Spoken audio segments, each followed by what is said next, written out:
Okay, so in this video I'm going to do things a little differently and kind of do a puzzle while I'm talking.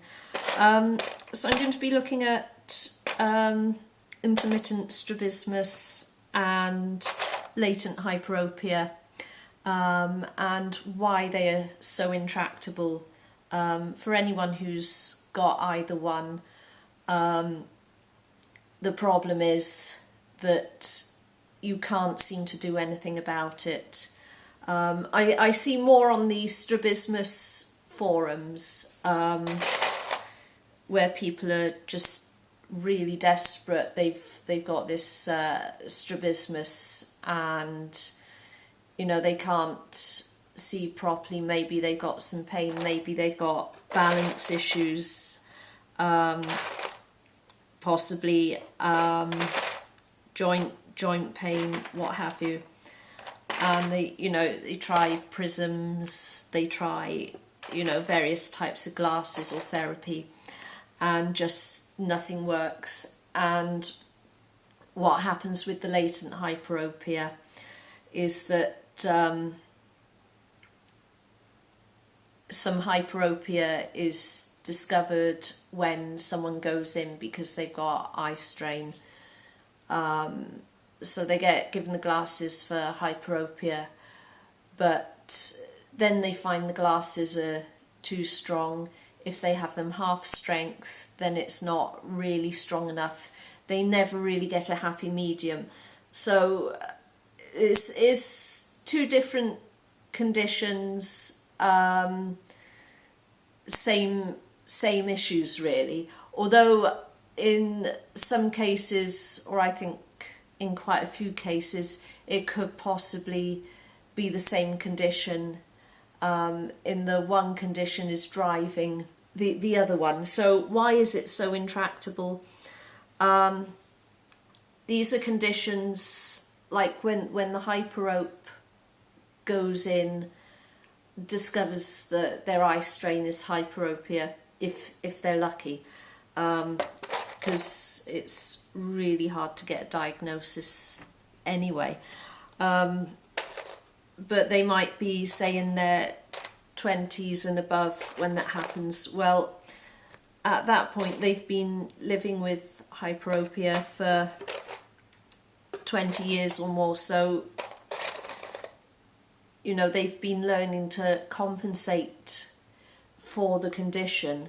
So that's what they've been doing all their life until they get to a point where they can't compensate as well. So that's when they get pain. And you think, oh, well, the glasses will clear everything up. Similarly with strabismus, people have been living with it for a while. And that's how they're used to seeing, that's how they're used to using their muscles, that's how they've become used to posturing. And there's lots of little things that build up into one general way of being, which is why it's so hard to unknit.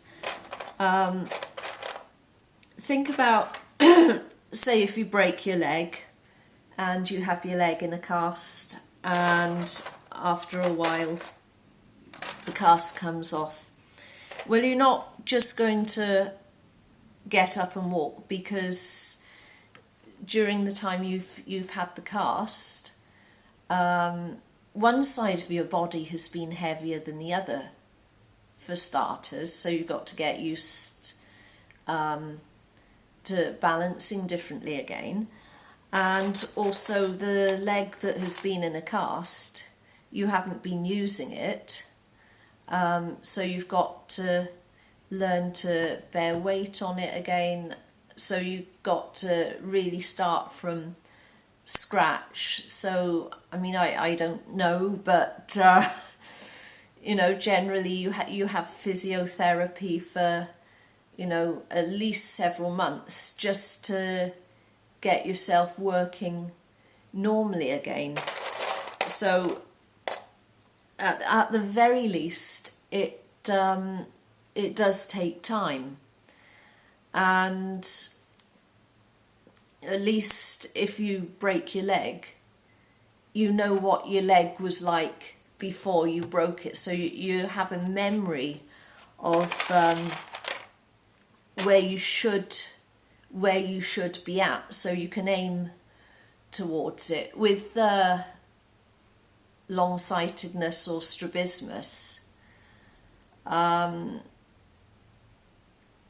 maybe not so much with strabismus, because it can come on a bit later, but you might have still been building up the same sort of habits, long before the actual strabismus appeared. So you've still got to go back to the beginning and do things completely differently, and you may never have done things in the normal way. So it could be a bit like having a cochlear implant, as some deaf people, they get a cochlear implant and they can hear again, but they don't hear like you or me, or you or I hear. What the first thing they hear is just this jumble of sounds, because they've never heard anything before. So they have to literally learn to decode every single sound that they hear, just as if they're a newborn baby. And I guess you have to really do the same with the strabismus or the hyperopia situation.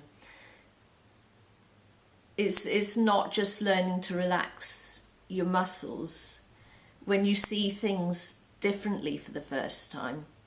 And this is something I have actually experienced.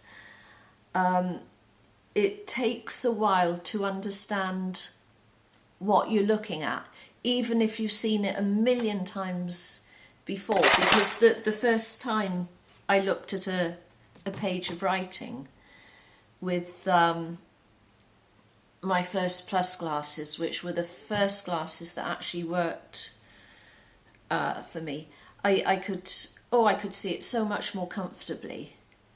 But I actually didn't understand what was on the page, because my brain was just readjusting to the way my eyes were seeing things.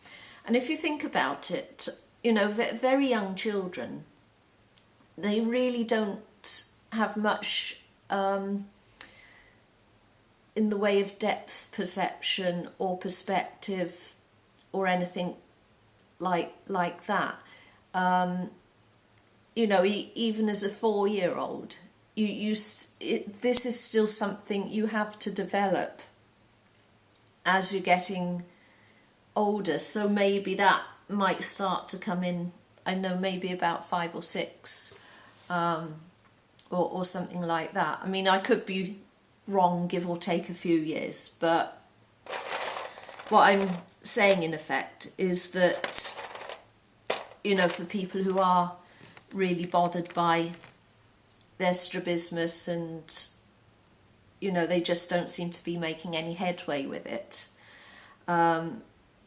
this is definitely something to take into consideration, and realising that you just have to go straight back to the beginning. So whether you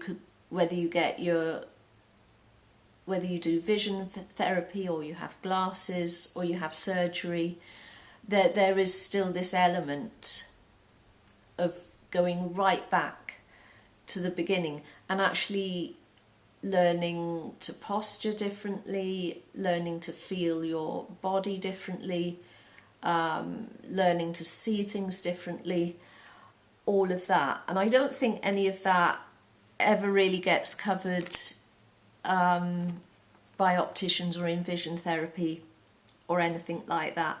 Not that I know anything hardly about vision therapy, because I've been trying to get it because I thought it would help me, and I can't get it, which is a shame. So I really don't know anything of what it entails at all. So yeah, that is that topic, and I have done precisely none of this puzzle, but I think it makes a nice change.